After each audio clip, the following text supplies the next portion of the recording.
Traveling in a classic car is a huge adventure. Who knows if it's going to make it? They need constant care and attention, especially when you're off the beaten track or parked in a meter of water. How do you get back on the road again? We've asked Land Rover guru Rob to shine a light on the subject and help us understand the technical side of maintenance and repair. Is this a problem, this curly stuff? Is this a problem, this curly stuff? Is that from Yeah. Okay. So, and again, safety first when we're lifting the vehicle. You need a set of axle stands, and it should be mounted under the axle, funny enough. So, and all we're looking for, we don't need a huge amount of clearance for this. What we're looking for is a little bit of clearance to get the wheel off the ground, so that we can move for checking the steering, and also for the pins on the swivels and the wheel bearing. Okay. So again, this side, and it's just a side-to-side motion, and I don't feel any play in any of the steering rods, and it's an up and down motion, and I don't feel any play there. So, and again, we can spin the wheel, and all I hear is the brake disc and the brake pads. So there's no grumbling on the wheel bearing. So this side's good. Yeah? Okay. So you're going to take the back of the road? We have to check the back. Okay. What we can do now, while we're here, again, you have a track rod end. Okay. So, or stuurkogel if you wish. But it's track rod end. So this is one of the track rods. This is the steering rod. Okay. And then the back is actually the track rod. Okay. And you have a ball joint at this end. You have a ball joint which is nicely tucked away underneath the steering guard, which is on the end of the pitman arm down here. We have another one at the back over there, and we have one at that side. Okay. And what we're looking for is that the rubber is not split. Okay. This one isn't. So this is part of the This is part of the test. Okay. So the rubber is not split, and also that there is no lateral movement, sideways movement when we checked it, and no movement that way. Okay. And we'll check this one.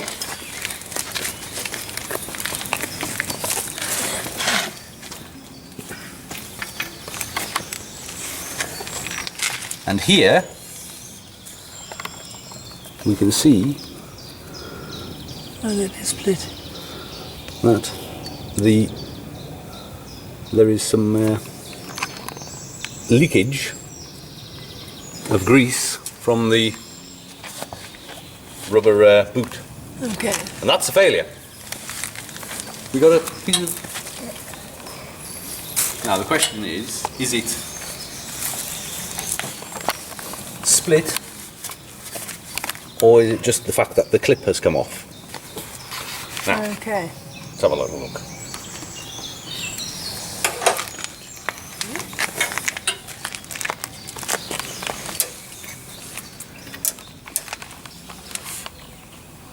That's okay. And it's the clip that has come off. Okay. Lucky. So we can replace, I was going to say, we can put it back on and put the clip back on. Is that a circlip? It's kind of like a circlip. It's a round spring ring, and basically this will go over the top of the rubber boot and fasten so it just it into keeps it here. in place. Yeah, keeps that into place. Yep. So that's just the brake pads against the brake disc. But what I'm listening for is a grumbling noise from the wheel bearing. Okay. We know on this particular vehicle that all of that is okay because we replaced it. So, but that's what you're looking for. Okay. So again, on the track rod end here, check to make sure that the rubber is in one piece. So, and that there is no downward movement. And we tested the lateral movement. So, and again we can check brake pipes. And on this side, again the same.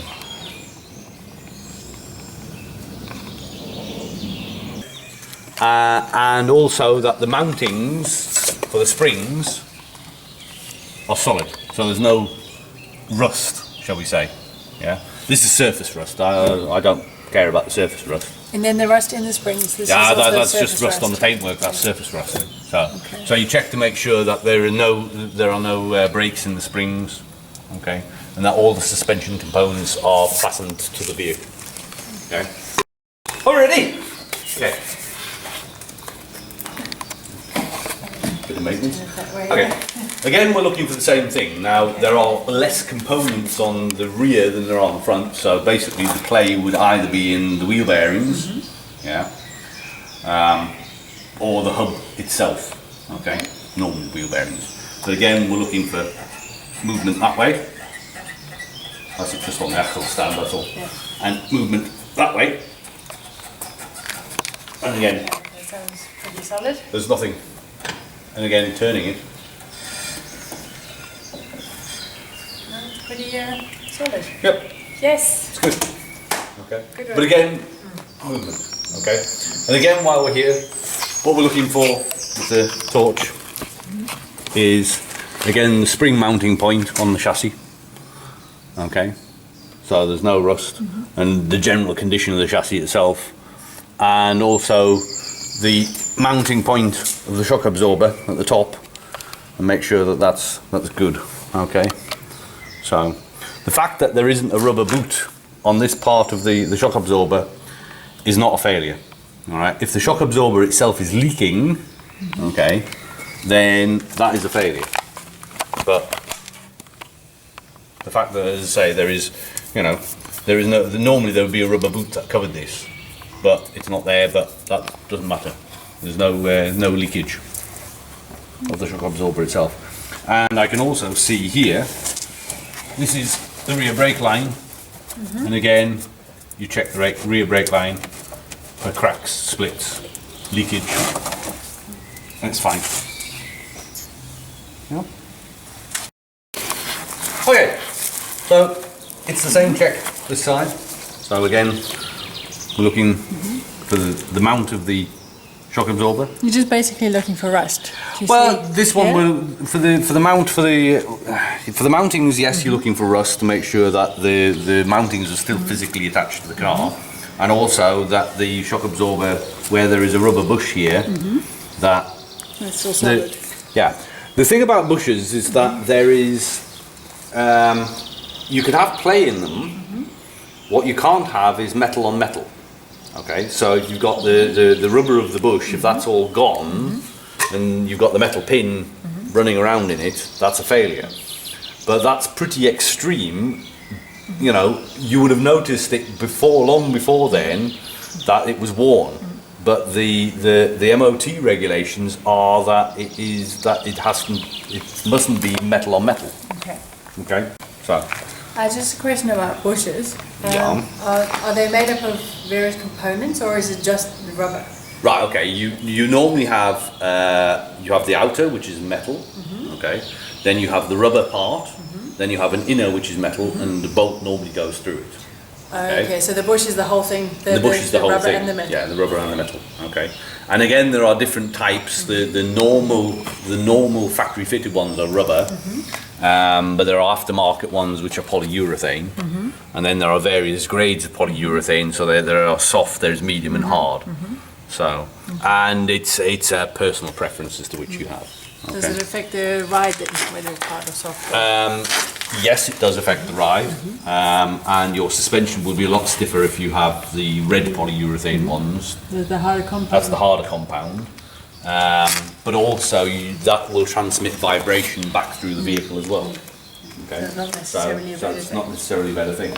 So, okay. Again, check that way. Check that way. And we listen to the wheel bearing, and it's fine. Cool. Yay.